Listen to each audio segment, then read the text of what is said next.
திரைக்குறள் நேயர்களுக்கு வணக்கம். எப்பவுமே பழைய படங்கள் பற்றி பேசும்போது சில படங்கள்லாம் மறக்கவே முடியாது அப்படின்னு தான் சொல்லுவாங்க. அதில் பொதுவாக கிண்டலுக்கே சொல்லுவாங்க, ஆமாம் இவருக்கு தாலின்னா என்னன்னு தெரியாது, இவர் பெரிய சின்ன தம்பி அப்படின்வாங்க. இந்த சின்ன தம்பி அப்படிங்கிறது ஒரு மிகப்பெரிய கல்ட்டு ஃபிலிம்னே சொல்லலாம்.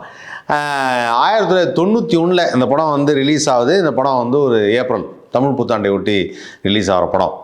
இந்த படம் ரிலீஸ் ஆனப்போ ஃபஸ்ட்டு இனிஷியலாக ஒரு பிக்கப்னுவாங்கல்ல, அந்த இனிஷியல் பிக்கப் இல்லை. பிரபு குஷ்பு அவங்க நடித்தது, பி வாசு சார் டைரக்ஷனு. அதுக்கப்புறம் படத்துடைய மெயின் வில்லனாக ராதாரவியனை, அவங்க 2 தம்பிங்க. அதுக்கப்புறம் இந்த பக்கம் சுலக்ஷனா ஒரு கேரக்டரு, கவுண்டமணி, அதுக்கப்புறம் ஒருவல் கிருஷ்ணாராவ், இந்த மாதிரி ஆர்டிஸ்ட்டு. மனோரமாச்சி ஒரு மேஜர் கேரக்டர், பிரபு சாருக்கு அம்மாவை பண்ணியிருப்பாங்க. அந்த படம் ரிலீஸ் ஆனப்போ சரியாக போகல, அப்படி இப்படி ஒரு மாதிரி மிக்சராக இருந்தது. ஒரு வாரம் ஆச்சு. ஒரு வாரத்துக்கு அப்புறம் தான் பிக்கப்பே ஆகுது படம். பிக்கப் ஆகி ஓடுதுன்னு பார்த்தா இந்த படம் ஒரு மிகப்பெரிய ரெக்கார்டு பிரேக். அதாவது கிட்டத்தட்ட 356 நாள் ஓடிச்சு, 9 ஸ்க்ரீனில், 9 தேட்டரில். ஓகேவா? அதே மாதிரி 100 டே 100 நாள் ஓடுனது 47 தேட்டரில் ஓடிச்சு. ஸோ இது ஒரு பெரிய ரெக்கார்ட் பிரேக்காக பிரபு சாருக்கு அமைஞ்சது. இந்த சின்னதம்பி படத்துடைய கதை என்ன அப்படின்னு பார்த்தா, இன்னசென்ட் ஹீரோ. இந்த இன்னசென்ட் ஹீரோங்கும்போது பிரபு சாரை பார்த்தாவே அந்த இன்னசென்ஸ் தெரியும். அதான் சொல்லுவாங்க, அந்த கன்னத்தில் சிரித்தா குழி விழுது அப்படின்வாங்க. அந்த மாதிரி அப்படி சிரிச்சுக்கிட்டு எபா எபா அப்படின்னார். அவர் அந்த டயலாக் டெலிவரியும் பாடி லாங்குவேஜ் பார்க்கும்போதே பாவம், அந்த குழந்தைக்கு எதுவுமே தெரியாது அப்படிங்கிறது. ஸோ அந்த கள்ளம் கபடம் இல்லாத வளர்ந்தவங்க அப்படின்வாங்கல்ல, அதுதான் இந்த படத்தில் ஃபுல்லாகவே காமிச்சிருப்பாங்க. ஸோ இந்த கதையில் ராதாரவி அவங்களுடைய பிரதர்ஸ், ராதாரவி அண்ட் பிரதர்ஸ், அவங்களுக்கு ஒரு தங்கச்சி பிறக்குது. அந்த குழந்தை ரொம்ப பாதுகாப்பாக வளர்க்கப்படுது. ஏன்னா ஜோசியக்கார் சொல்லிடுவார், இந்த பொண்ணுங்களுக்கு அதிர்ஷ்டம் அது இருக்குது இது இருக்குது எல்லாம் நல்லா இருக்குது, ஆனால் இந்த பொண்ணோட கல்யாணம் மட்டும் அவங்க விருப்பப்படி நடக்காதுன்னு. உடனே அவங்க தம்பிங்கெல்லாம் அப்படியே ஒரு மாதிரி ஆகிடுவாங்க.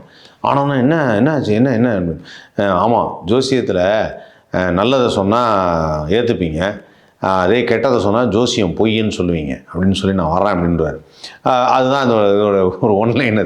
அதுக்கப்புறம் பார்த்தா இந்த ஊரில் எனக்கு தெரிஞ்சு ராசாத்தி ஒன்றை காணாத நெஞ்சு போட்டு, ஐ திங்க் அது வைத்தியகாந்த் இருந்தார். வைத்தியகாந்தாலே சொல்லுவாங்க, நம்ம இதில் பாட ஆரம்பிச்சிட்டாப்புல, அப்புறம் என்ன இனி எல்லாம் நல்லா தூங்குவாங்க. அந்த மாதிரி சின்ன தம்பியோடைய கான்செப்டும் என்ன அப்படின்னு பார்த்தீங்கன்னா, பிரபு சார் பாடுறது சின்ன வயசுலேருந்து. அதில் சின்ன வயசுலேருந்து அப்படிங்கும்போது என்னென்னா, பி வாசுடைய பையன் அவருடைய சின்ன வயசில் நடித்தது. எடுத்தோன்னே சின்ன தம்பி அவனை பெரிய வீட்டில் பாட கூப்பிட்றாங்க அப்படின்னோடனே டக்குன்னு ஒரு பக்கம் மனோரமா ஐயோ அவன் ஊரில் ஆனால் என்ன சொன்ன இருக்க மாதிரி எங்கே சுற்றிட்டு இருக்கானே, அவங்க இருக்கலாம் இல்லைங்க, அவன் எப்படியாவது படிக்கணும் அப்படின்னோடனே படிக்கிறதுக்கு மட்டும் வரவே மாட்டாப்புல. ஸ்கூலுக்கே போகாமல் இந்த பாட்டு மட்டும் அவங்க அப்பா கற்றுக் கொடுத்தான்னு சொல்லிட்டு அந்த பாட்டு பாடுறதுல பயங்கர இன்ட்ரெஸ்டாக இருக்காப்புல. அப்போ இந்த படத்துடைய பாடல்கள் அப்படிங்கும்போது இது நிறைய பேர் சொல்லியிருப்பாங்க. என்ன சொன்னாங்கன்னா, ராஜா சார் 1/2 hourல கம்போஸ் பண்ணி கொடுத்துட்டாரு, சின்ன தம்பியெல்லாம் 5 பாட்டு மணிமணியான பாட்டு அப்படின்னு. நான் ஒரு தடவை ராஜா சாரை பார்த்து கேட்டேன். நான் ஒரு இன்டர்வியூவில் அவரை கேட்டேன். அவரை கேட்டப்போ அவர் சொன்னார், இந்த மாதிரி சின்ன தம்பி நீங்கள் 1/2 hourல கம்போஸ் பண்ணாங்க. இல்லை சினிமாவில் புது சிச்சுவேஷன்ஸ் அப்படிங்கிறது ரொம்ப ரேராக தான் வரும். ரெகுலரான சுச்சுவேஷன்ஸ் இருக்கும். ரெகுலரான சுச்சுவேஷன் தான் ஹீரோயினுக்கான லவ் செக்மெண்ட்டு, ஒரு தாலாட்டு பாட்டு, ஒரு இம்ப்ரெஸ் பண்ணுறதுக்கு ஒரு சாங்கு, ஒரு டூயட் சாங்கு, அப்புறம் கிளைமேக்ஸில் ஒரு சாங்கு, ஒரு சோகமான சாங்கு அப்படின்னு ஒன்று வரும். அது ஜென்ரலாக ஒரு டியூன் நான் நிறைய இந்த மாதிரி கம்போஸ் பண்ணி வச்சுருப்பேன், வித்தியாசமாக டியூன் வச்சுருப்பேன். அப்போ கேட்டப்போ சரின்னு நான் எப்பவுமே ஒரு 6 பாடல் செட்டாக பண்ணுறது அப்படிங்கிறது ராஜா சார் ஏற்கனவே வைத்தியகாந்த் அதை பண்ணியிருக்கார். அவரே ஒரு மைண்ட் ஃபிக்ஸ் பண்ணி ஒன்று பண்ணியிருக்காருன்னு நினைக்கிறேன். அப்போ சின்ன தம்பி வரும்போது அப்படியே எடுத்து நான் கொடுத்துட்டேன், அவ்வளோதான். 1/2 மணி நேரம் இல்லை, அதுக்கு அதை விட இன்னும் சீக்கிரமாக அதை கம்போஸ் பண்ணிட்டேன். ஆனால் அவரோட மற்ற கம்போசிங்லாம் கேட்கும்போது தான் தெரியுது, அவர் எதுக்குமே அவர் அதிகமான டைம் எடுத்துக்கிட்டது இல்லை அப்படின்னு. அதை இந்த குணா படத்தில் ஒரு பாட்டு கூட கேட்கும்போது ராஜா சார் கேட்குறாங்க, இது நந்தவனத்தில் ஒரு ஆண்டி அப்படிங்கிற ஒரு அந்த பாட்டை சொல்லிவிட்டு அந்த மாதிரி இருக்கணும். அந்த ஹீரோ ஒரு மாதிரி கொஞ்சம் மனநல பாதிக்கப்பட்டோம், நாங்கள் அம்மா தான் பார்த்துப்பாங்க, அம்மாவை பிடிக்கல, ஏன்னா அந்த அம்மா செய்கிற தொழில் பிடிக்கலன்னு சொல்கிறதும். அதுக்கப்புறம் அவன் அப்படியே ஒரு ஃபீலில் இருப்பாப்புல.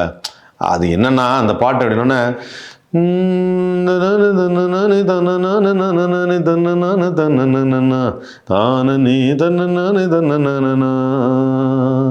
அப்படின்னு பாட்டு போட்டாரு டக்குன்னு. இது ஒரிஜினலாக நடந்தது. ஸோ அந்த மாதிரி ராஜா சார் வந்து பாட்டெல்லாம் அல்டிமேட் சாங். மனோஜ் சாரை பாடியிருப்பார், அற்புதமாக பாடியிருப்பார். இப்போ கூட வந்து மனோஜ் சார் பார்த்தா அது இது சொல்லுவார்,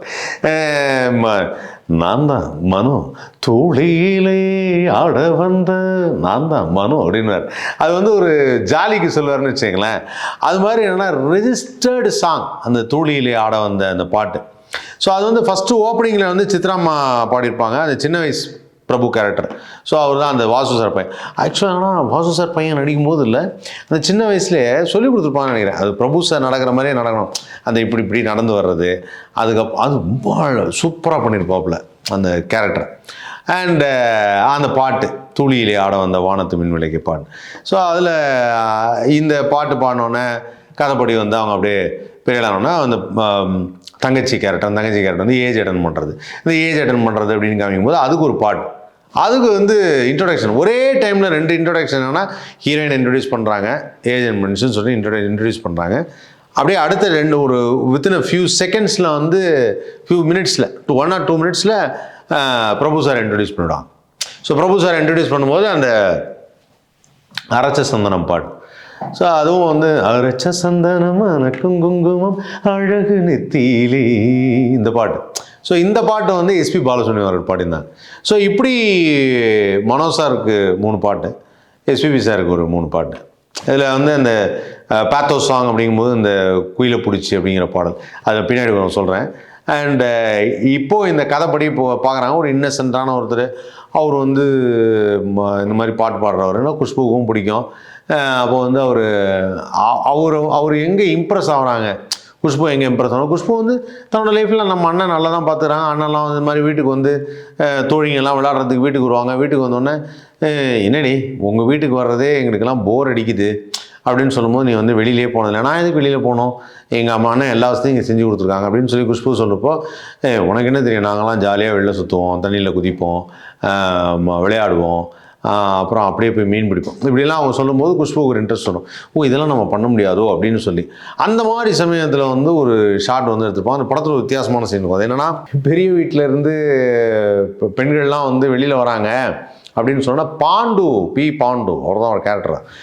தம்பி நீங்கள் நடத்த மாதிரி செய்ய முடியாதா என்ன அப்படின்னு நல்லா அவர் தான் பாண்டு வந்து ஒரு கேரக்டர் பண்ணியிருப்பார். அவர் தான் அந்த ரெட்டை கூட பிடிப்பார், ப்ளூ கலரில் ஒரு ரெட்டை கூட இருக்கும். அதை பிடிச்சிட்டு இப்படியே ஒருவர் வந்தார்னா பெரிய வீட்டிலேருந்து வராங்க, ஆம்பளைங்கள்லாம் வீட்டுக்குள்ளே ஓடிடணும் அப்படின்னு ஒரு சைன். இது ஒரு வித்தியாசமாக இருக்கும் அந்த படத்தில். ஸோ அந்த பாண்டு வர்ற காட்சிகள், அப்போ அந்த ஊரோட கட்டுப்பாடு என்ன, ராதாரவி வந்து எப்படி ஒரு தங்கச்சியை பாதுகாத்து வைக்கிறார் அப்படிங்கிற மாதிரி ஒரு விஷயம்னு வச்சுங்களேன். அதை வந்து ஹேண்டில் பண்ணியிருப்பாங்க, ரொம்ப நல்லாயிருக்கும். இந்த பக்கம் பிரபு சார் பார்த்தா பயங்கர இன்னசென்ட்டாக இருப்பார்.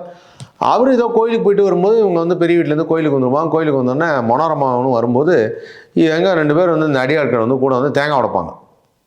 இப்போ யார் இவங்க ராதாரவி வீட்டிலேருந்து தேங்காய் உடைக்கும் போது அந்த தேங்காயில் ஒரு சில் எடுத்து மனோரமா மேலே பட்டுரும். மனோரமா ஆட்சி மேலே பட்டோன்னா உடனே பிரபு வந்து கொஞ்சம் ஒரு ஃபைட் ஒன்று பண்ணுவார். ஃபைட் பண்ணிட்டு அதை இன்னசென்ட்டாக அதை வந்து ரொம்ப அழகாக சொல்லுவார். இல்லைண்ணே இவங்க தேங்காய் உடைக்கும்போது தவறுதெல்லாம் எங்கள் அம்மா மேலே பட்டுருச்சு, ஒருவேளை அவங்க உடைக்கும்போது அவங்க தங்கச்சி மேலே பட்டிருந்தா நீங்கள் சும்மா இருந்திருப்பீங்களா அப்படின்வார். ஸோ அந்த ஒரு தயக்கத்தில் சொல்லுவார். அது சொன்னா ராதாரவி பிடிச்சி போயிடப்பா, நான் இவனை பெரிய ஐடியான்னு இவனை வச்சு தான் இவனே அடிச்சிட்டியாடா, உனக்கு நான் வேலை தரேன். அந்த வேலை தரேன்னு சொல்லும்போது பிரபு வந்து ஓ அப்படின்னு சொல்லிட்டு ஒரு ரவுண்டு ஒன்று அடிப்பார். அதெல்லாம் வந்து இந்த குழந்தைத்தனமான ஒரு பிஹேவியர்னு ஒன்று இருக்குல்ல, அது வந்து ஆக்சுவலாக அது ஒரு கேரக்டரை சொல்லும்போது அந்த கேரக்டருக்காக நம்ம குழந்தைங்க எப்படியெல்லாம் பிஹேவ் பண்ணோம், அந்த குழந்தை மாதிரி அப்படி பண்ணுறது, நிற்கிறது, நடக்கிறதுன்னு ஒன்று இருக்குல்ல, அதை ரொம்ப அழகாக பண்ணியிருப்பார் பிரபு சார். அண்டு இந்த படத்தில் வந்து அவருடைய அந்த இன்னசென்ஸாக அதே மாதிரி குஷ்பு வந்து அவங்களுடைய சிரிப்பு, அவங்களுடைய அந்த கேரக்டர் அவங்களும் பார்த்தா வீட்டுக்குள்ளேயே அடைஞ்சிருந்தவங்க. 2 பேருக்கு பெரிய இது, இவர் வெளியில் சுற்றினாலும் பெரிய உலகம் அறியாத ஒருத்தர், அவங்க வீட்டுக்குள்ளேயே அடைஞ்சிருந்தவங்க, உலகத்தை பார்க்காத ஒருத்தவங்க. ஸோ அப்படி இருக்கும்போது அவங்க வந்து இந்த வேலைக்காரன் வந்து இது பண்ணுறான், அவன் வந்து நல்லா இவன் தான் இனிமேல் நீ தான் தங்கச்சியை பார்த்துக்கணும், அவர் ரூமை சுத்தமாக வைக்கணும், அவன் எங்கே போனாலும் வெளில போகணும்னு அலர்ட் பண்ணணும், கையை காலை எடுக்கணும் அப்படிங்கிற மாதிரி வேலைலாம் கொடுத்தோம். பெரிய வீட்டில் எனக்கு வேலை கிடச்சிச்சு அப்படின்னு சந்தோஷமாக போயிட்டு அவங்க அம்மா அப்பயே சொல்லுவாங்க, நீ ஒரு இப்போ வெகுளியாக இருக்கிறதுனால உன்னை வேலைக்கு வச்சுருக்காங்க, என்ன பண்ணுறது அப்படின்னு சொல்லி அந்த விஷயத்தை அப்பப்போ கன்வே பண்ணாங்க. Screen play super screen play அது சொல்லும்போது அடுத்தது வந்து பார்த்திங்கன்னா இவங்க குஷ்புவுக்கு வந்து வெளியில் போகணும், வீட்டை விட்டு வெளியில் போகணும், எங்கேயாவது சுற்றி போகணும் அப்படின்னப்போ இவன் தான் சரியான ஆள் அப்படின்னு இவங்க தோழிங்கெல்லாம் வந்து இந்த வீட்டுக்கு விளையாட வரும்போது சொல்லுவாங்க. ஸோ பிரபு சாரோட வெளில போகிறது அந்த பாட்டு சரியான பாட்டு. அது போவோமா ஊர்வலம்ங்கிற சாங். அது போவோமா ஊர்வலம் வந்து பிரபு வந்து அவ்வளோ நல்லா அடிச்சுப்பார். அந்த பாட்டே அவ்வளோ நல்லாயிருக்கும். அதுவும் சரியான சாங். போவோமா ஊர்கோலம், இந்த பாட்டு அதுவும் சூப்பர் ஹிட்டு சாங். இந்த பாட்டு முடிஞ்சோடனே அவருக்கு வந்து வீட்டில் தெரிஞ்சு போயிடும், இவங்க வெளில என்னன்னு தெரில ஜுரம் அடிக்குதுன்னு சொல்லி பிரபு வந்து ஊரெலாம் அவங்க ராதாரிகிட்ட வரும்போது சொல்லுவார், டை தங்கச்சியை பார்க்க எங்கடா போயிட்டேன் அப்படின்னு. நான் அப்படியே பக்கத்தூருக்கெல்லாம் போயிட்டா ஜாலியாக டான்ஸ் அடி பட்படி ஐயோ அப்படின்னு. ஸோ அதை வந்து ஓப்பனாக பேசுறதுன்னு ஒரு விஷயம் சொல்லுவாங்க. அது ரொம்ப நல்லாயிருக்கும் அது பார்க்குறப்போ. அண்ட் குஷ்புவுக்கு வந்து என்னென்னா ஒரு சின்ன ஒரு இது வந்துடும், அவர் மேலே ஒரு என்ன சொல்கிறது, ஒரு க்ரஷ் அப்படிங்கிறது தான் ஆரம்பிக்கும். அப்படி ஆரம்பித்தப்போ அதுக்கப்புறம் நமக்காக இவ்வளோ செய்கிறாருன்னு ஒரு இடத்துல வழக்கம் போல் it's a very cliché situation. ஹீரோயினை காப்பாற்றும் போது தான் ஹீரோவுக்கு லவ் வரும். இதுதான் நார்மலான ஒரு சினிமா. இந்த படத்தில் ஒரு ஃபேக்ட்ரி சீன் இருக்கும். அந்த இவங்க அந்த ராதாரவிக்கு பிடிக்காத 2 பேர் வந்து அந்த மெயின் சுவிட்சில் வந்து கரண்ட் வச்சுருவாங்க. அது பிரபுவுக்கு தெரிஞ்சு போய் டப்புன்னு குஷ்புவை தொட்டு தூக்கிடுவார். தொட்டு தூக்கணுன்னா அடித்து துவம்சம் நான் அடிக்கும்போது அந்த ரத்தம் வழியே வந்து பிரபு டைலாக் சொல்கிறார், உங்கள் அண்ணனுக்கு ஒருத்தவங்க ஏற்றுட்டாங்கல்ல, அவங்க நீங்கள் தொட்டால் சாக்கடிக்கிற மாதிரி பண்ணி வச்சுருந்தாங்க, எப்பா வேணாம்ப்பா அவங்க வேலையை என்ன அடி அப்படின்வார். ஸோ அது வந்து ஒரு அவர் ஏற்று அடிக்க முடியும், இருந்தாலும் வந்து இந்த விஷயத்தை கன்வே பண்ணோன்னா ரொம்ப நார்மலாக மாறுறது. ஸோ அந்த நார்மலாக மாறும்போது அவங்க சூப்பராக பண்ணியிருப்பார். அது அந்த ஷார்ட்டே நல்லாயிருக்கும். அப்புறம் ராதா ரொம்ப ஃபீல் பண்ணார், ஐயோ அப்படி பண்ணிட்டோமே அப்படின்னு. ஸோ இவர் வந்து வீட்டுக்கு போய் பிரபுவை வந்து சந்திக்கிறதுக்காக குஷ்பு போவாங்க. குஷ்பு போயிட்டு எனக்காக அவ்வளோ தூரம் ஒருத்தன் உயிரே காப்பாற்றிருக்காங்க போனப்போ தான் அந்த இடத்துல ஒரு கேரக்டர் வரும். அவர் ஊரில் வந்து கொஞ்சம் ஒரு மாதிரி மென்டலி ஒரு மனநலம் பாதிக்கப்பட்ட ஒருத்தர். அவர் வந்து எனக்கு கல்யாணம் அப்படின்னு. அவர் வந்து ஒரிஜினலாக அவரை நான் சந்திச்சிருக்கேன். அவர் ஒரு சிறந்த ஆர்டிஸ்ட், பியூட்டிஃபுல் ஆர்டிஸ்ட். அவர் போர்ட்ரேட் பெயிண்டிங்ஸ் எல்லாம் வந்து பியூட்டிஃபுல்லாக பண்ணுவார். அந்த மாதிரி ஒரு ஆர்டிஸ்ட் அவர் ரொம்ப நல்ல ஆர்டிஸ்ட். அவர் வந்து இந்த எனக்கு கல்யாணம் கொடுக்குறாரு. அவரை பார்த்துட்டு அவர் கையில் அந்த தாலி சுற்றிட்டே இருப்பார். அவர் ஒரு விஷயத்தினால அவர் இது மாதிரி ஆகிடுவார், மனநலம் பாதிக்கப்பட்டார். அதுக்கு ஒரு சின்ன ஃப்ளாஷ்பேக் சீன் வச்சுருப்பாங்க. ஏன் இந்த மாதிரி இருக்கான்னு ராதாவை திங்க் பண்ணுற மாதிரி ஒரு ஷாட் வச்சுருப்பாங்க. ஸோ எங்கேயுமே இந்த ஸ்க்ரீன் பிளேயில் வந்து உங்களுக்கு ஒரு தொய்வு இருக்குது. அது என்ன சார் அவன் கல்யாணம் சொன்னால் அவனோட கேரக்டர் என்னவாக இருக்கும் சார், அதை பற்றி எதுவுமே சொல்லவே இல்லையே, மொட்டையாக வருது, அப்படி இருக்கவே இருக்காது. ஸோ அப்போது இவர் வந்து இந்த எனக்கு கல்யாணங்கிறவர் வந்து பிரபு வீட்டுக்கிட்ட வரும்போது குஷ்பு உடனே என்ன சொன்னாங்க, எங்கள் அண்ணனுங்க இனிமேல் உன்னை அடிக்காமல் இருக்கணும்னா அவர் கையில் இருக்க தாலியை நீ கட்டிடணுன்றாங்க. என்னங்க நீங்கள் இதை கட்ட உங்கள் அண்ணன் அடிக்க மாட்டாங்களே அப்படின்னா 3 முடிச்சு போடு அப்படின்னு சொல்லிடுவாங்க. ஸோ இவங்களுக்கு ஓரளவுக்கு வீட்டில் இந்த பெண்களோட இருக்கிறதுனால தாலினா என்ன, மதிப்பு என்ன அப்படிங்கலாம் இவங்களுக்கு தெரியுது, படிச்சிருக்காங்க அப்படிங்கிறது. பிரபு வந்து அதை கட்டும்போது வந்து இந்த 3 முடிச்சுக்கு வருது சொல்லுவார். அதை கட்டும்போது இது பெரிய அண்ணனுக்கு, இது சின்ன அண்ணனுக்கு, இது தாடி அண்ணனுக்கு அப்படின்னு. ஆக்சுவலி என்ன 3 அண்ணனுக்காக 3 முடிச்சு போடுறோம் அப்படின்னு நினைக்கிற ஒரு ஷாட் ரொம்ப அழகாக இருக்கும். அதை பண்ணது வந்து ரொம்ப அழகாக இருக்கும். அதுக்கப்புறம் இவர் ஜாலியாக வீட்டுக்கு போவார். ராதாரி வந்து தங்கச்சியுடைய உயிரே காப்பாற்றிருக்கான், நீ நம்ம வீட்டில் சாப்பிடு அப்படின்னு சொல்லிட்டு கூட சரிசமமாக உட்கார வச்சு சாப்பாடு போட்டோன்னே, ஏய் தங்கச்சியோட உயிரை காப்பாற்றிருக்காண்டா சாப்பிட்ற அப்படின்னு. இல்லைண்ணே நான் வீட்டுக்கு போய் சாப்பிட்டுக்கிறேன், வீட்டில் அத்தை திட்டும் அப்படின்னு. அது ரொம்ப அந்த சைல்டிஷ் பிஹேவியர் வந்து really is a legendary actor தான். சரி, அவங்க அப்பா நடிகர் சிவாஜி கணேசன் தெரியும். அண்ட் பிரபு சார் வந்து அந்த பர்டிகுலர் ஆக்ஷன்லாம் அவ்வளோ நல்லாயிருக்கும். ஆத்தா திட்டும் அப்படின்னு பார்த்துட்டே இருப்பார். உடனே ராதாரி வந்து ஏய் சாப்பிட்ற, அண்ணன் கூட சாப்பிட்டேன்னு சொல்லு, ஆத்தா திட்டாது, பெருமையாக நினைக்கும் அப்படின்பார். இதை வந்து பல இடத்துல நாங்கள் வந்து இந்த வீட்டிலேருந்து சாப்பிட்றேன், இல்லைண்ணே நான் வெளில போய் சாப்பிட்றேன், ஏய் கூட உட்காந்து சாப்பிட்றேன், அண்ணன் கூட சாப்பிட்டேன்னு சொல்ல, வீட்டில் திட்ட. இது வந்து ஒரு ஜென்ரல் டாக்காக வச்சுருந்தோம் அந்த டைலாகெல்லாம். ஸோ இது வந்து ஒரு கதைப்படி நான் சொன்னேன். பட் இந்த கதைக்கு நடுவில் ஒரு முக்கியமான விஷயத்தை உங்கள்கிட்ட சொல்ல, இந்த கதையில் இந்த மாதிரி ஒரு சீன் வரும்போது ஸ்க்ரீன் பிளே எப்படி பேக் பண்ணி போனால் ஒரு சீன் இது ஒரு அதான் Goundamani sir is a vital role of Tamil cinema industry in one particular time. அது காரணம் என்னென்னா, கராடகரன் மாதிரி, கராடகரனில் வந்து ஒரு சீன் இருக்கும், ஹீரோயினுக்கு ஒரு கவுண்டமணி ஜோக் இருக்கும், ஒரு சீன் இருக்கும், ஒரு கவுண்டமணி ஜோக், ஒரு சீன் இருக்கும், டுவோர்ட்ஸ் கிளைமேக்ஸ் வரைக்கும் இருக்கும். இந்த படத்தில் வந்து கிளைமேக்ஸ் வரைக்கும் இருக்கும் அந்த சீன். ஸோ கவுண்டமணி வந்து இதில் வந்து ஒரு மாலக்கண் வியாதி வந்து ஒன்று இருக்க மாதிரி நடிச்சிருப்பார். அவர் வந்து அந்த எடுத்தோன்னா வந்து கவுண்டருக்கே உள்ள ஸ்பெஷலான ஒரு நக்கல் நையாண்டி கிண்டல்லாம் இருக்கும். அதில் அந்த வீட்லேருந்து ஒரு அயன் பண்ணுற இஸ்திரி புட்டின்னு சொல்லி அவங்க 2 பேரும் லவ் ஆகுறது.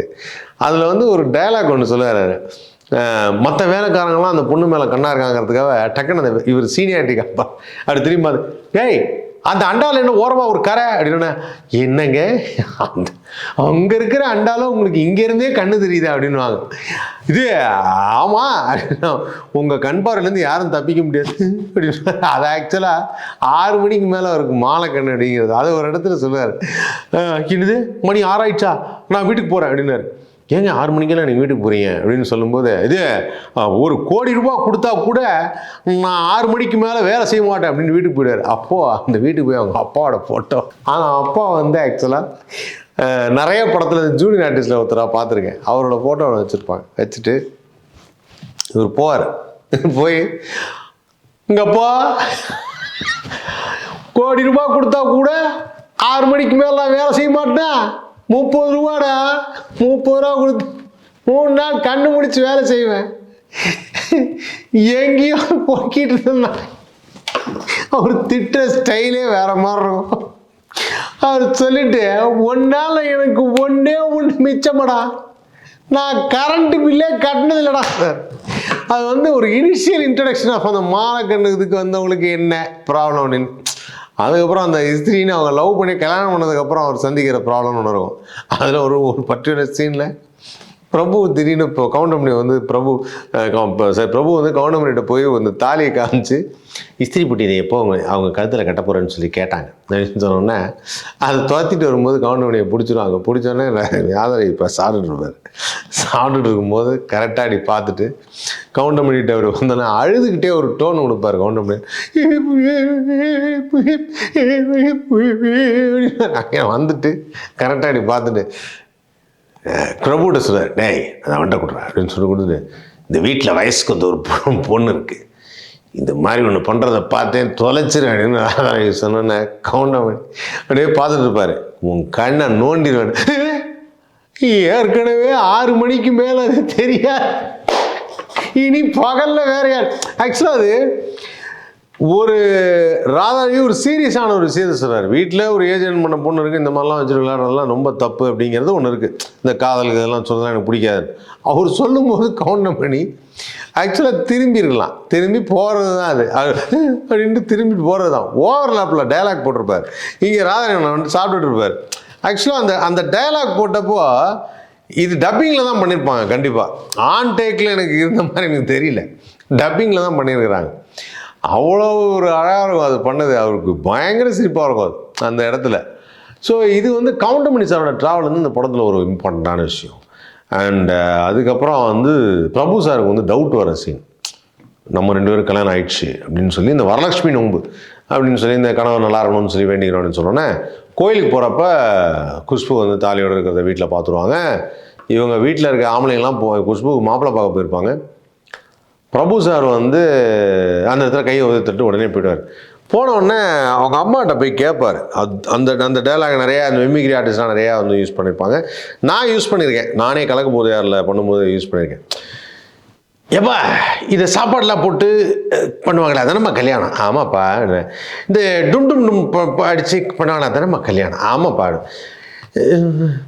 அப்பா அப்படின்வார். அதாவது என்னென்னா அதை கிளாரிஃபை பண்ணிக்கிறாராம், அது கல்யாணம் இல்லை அப்படின்னு. அப்பா அப்படின்னாரு. இப்போ அது பிபிஎல்லாம் ஊதிக்கல பண்ணுவாங்களா அதானம்மா கல்யாணம்? ஆமாப்பா. அப்பா ஏம்மா இந்த நந்தினிக்கு ஒன்றுமே தெரியலம்மா அப்படின்வார். அது சொல்லும் போதே சொல்கிறப்போ அந்த பொண்ணு ஒரு 3 கயிறு எடுத்து கட்டினா அது கல்யாணமாம்மா அப்படின்னு. மனோரமா ஆமாண்ணேம்மா நான் தப்பு பண்ணிட்டோம்மா அப்படின்னு சொல்லி அந்த சொல்கிற விதம் அது ஆக்சுவலாக என்னன்னா சில ஆர்டிஸ்டுக்கு தன்னறியாமல் வரும்னா சின்ன தம்பியில் இருந்த அந்த ஒரு பர்டிகுலர் இன்னசென்ட் போர்ஷன்ஸு தீபா கான்னு சொல்லிட்டு இப்போ நடிக்கிறாங்க. அவங்களுக்கு அது வந்து கிட்டத்தட்ட ஐயா என்னையா அப்படின்வாங்க. இதோடைய பாடி லாங்குவேஜ் அதோட பேட் லாங்குவேஜ் ஒரே மாதிரி இருக்கும். அந்த இன்னசென்ட்டை காமிக்கிற விதம் அது ரொம்ப யதார்த்தமான ஒரு நடிப்பு அது. ஸோ இங்கே பிரபு சார் வந்து கல்யாணம் பண்ணதுன்னு சொன்னால் அப்போ தான் இன்னொரு சாங் என்னன்னா ஆக்சுவலாக இவர் தாலி கட்டினதுக்கப்புறம் வீட்டில் தெரியாது, ஆனால் குஷ்பு அதை என்ஜாய் பண்ணுவாங்க. இவர் தான் நம்ம வீட்டுக்காரன். அதில் ஒரு ரிவர்ஸ் சீன். வீட்டுக்காரர் வந்தால் அவருக்கு என்ன தேய்ச்சி குளிப்பாட்டி விட்டு மோதிரம் போட்டு கறி அடித்து போடணும்னு சொல்கிறது மாப்பிள்ளைங்க. ஆனால் உங்களுக்கு தெரியாதுல்ல, இவன் மாப்பிள்ளைன்னே தெரியாது. ஸோ ராதாரவி அவங்க பிரதர்ஸ் எல்லோரும் சேர்ந்து என்ன பண்ணுவாங்கன்னா டேய் என்ன தேய்ச்சி விட்றா அப்படின்னு சொல்லிட்டு எல்லாருக்கும் என்ன தேய்ச்சி விட்றோம் பாட்டு ஒன்று வரும். உச்சந்தலை உச்சியில் அட உச்சந்தலை உச்சியில் உள்ளி இருக்கும் புத்தியில் பாட்டு. இந்த பாட்டு சூப்பர் பாட்டு. ஸோ இதுவும் நல்ல டான்ஸு பாட்டுலாம் செம்மையாக இருக்கும். அதுக்கப்புறம் வந்து இங்கே ரிவீல் பண்ண உடனே இவங்க குஷ்பு வந்து தாலியெல்லாம் காமிச்சு ரிவீல் பண்ண உடனே மாப்பிள்ளை பார்த்து வந்திருக்கேன்னு சொல்லிட்டு பிரபு இப்படியா பேக் பண்ணி மனோரமா அனுப்பிடலான்னு பார்ப்பான். ஐயோ இப்போ சொல்லிட்டானே என்ன பண்ணுறதுன்னு தெரியாது. அனுப்பிடலான்னு பார்த்தா ஏத்தாப்பில் காரில் வந்துடுவாங்க. ராதாரவி எல்லாரும் வந்தோடனே வாடா அப்படின்னு சொல்லிட்டு மாப்பிள்ளையை பற்றி சொல்கிறேன் அப்படின்னு. மாப்பிள்ளை பற்றி எல்லாம் சொல்லுங்க, நீ ஒரு பாட்டா பாடுற அப்படின்னோடனே இவர் போயிட்டு அந்த இந்த பாட்டு ஒன்று பண்ணுவார். இதில் ஒரு பேத்தோஸ் சாங். அந்த பேத்தோஸ் சாங் வந்து ரொம்ப அருமையான ஒரு பாட்டு அது. அந்த சாங்லேயே அவர் கன்வே பண்ணிவிடுவார். அப்போ ராதாரவிக்கு புரியாது என்ன அவன் சொல்ல வரான், ஏதோ வித்தியாசமாக இருக்கு அப்படின்னு. குயிலை பிடிச்சி கூண்டில் அடைச்சி கூவ சொல்லுகிற உலகம், மயிலை பிடிச்சி காலை உடைச்சி ஆட சொல்லுகிற உலகம், அது எப்படி ஆடுமையா அது எப்படி பாடுமையா. இந்த பாட்டு. ஸோ இது ஃபுல்லாக அந்த பாட்டிலே ஒரு சொல்லிடுவார், இது வந்து இதுதான் அர்த்தம், என் லைஃப்பில் இதான் நடந்துகிட்ருக்கு இப்போ அப்படிங்கிறத. அப்புறம் அந்த பாட்டு முடிஞ்சோன்னே தெரிஞ்சிடும். ரிவீல் பண்ணோன்னா வழக்கம் போல் கிளைமேக்ஸ் பண்ணி, இது என்ன கிளைமேக்ஸ் பண்ணல இதுன்னா கவுண்டமணி சார் அந்த கல்யாணம் பண்ணுவார். இந்த மாலக்கண்ணை வச்சு கல்யாணம் பண்ணுவார். இந்த காமெடி ட்ராக்கு ஒரு சீன் முடிஞ்சோன்னா ஆல்டர்னேட்டில் வந்துகிட்டே இருக்கும். கவுண்டமணி சார் வந்து கல்யாணம் பண்ணப்போ ஃபஸ்ட் நாள் படத்துக்கு போகலான்னப்போ பணக்காரன் படம் கூப்பிட்டு போவான்.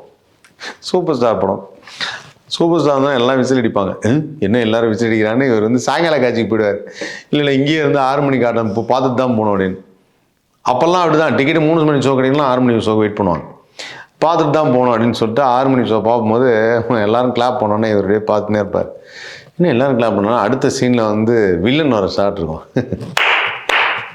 சூப்பர் அப்பு அப்படின்னா என்னங்க இது நீங்கள் மட்டும் கேட்குறீங்க, இதே இவர் வந்ததுக்கப்புறம் தான் கதையிலேயே ஒரு டேர்னிங் பாயிண்ட்டு, ஒரு கசமுசா ஏற்பட்டு அப்படின்னா அது ரொம்ப நல்லா அருமையாக சமாளிப்பாருன்னு வச்சுக்கங்களேன்.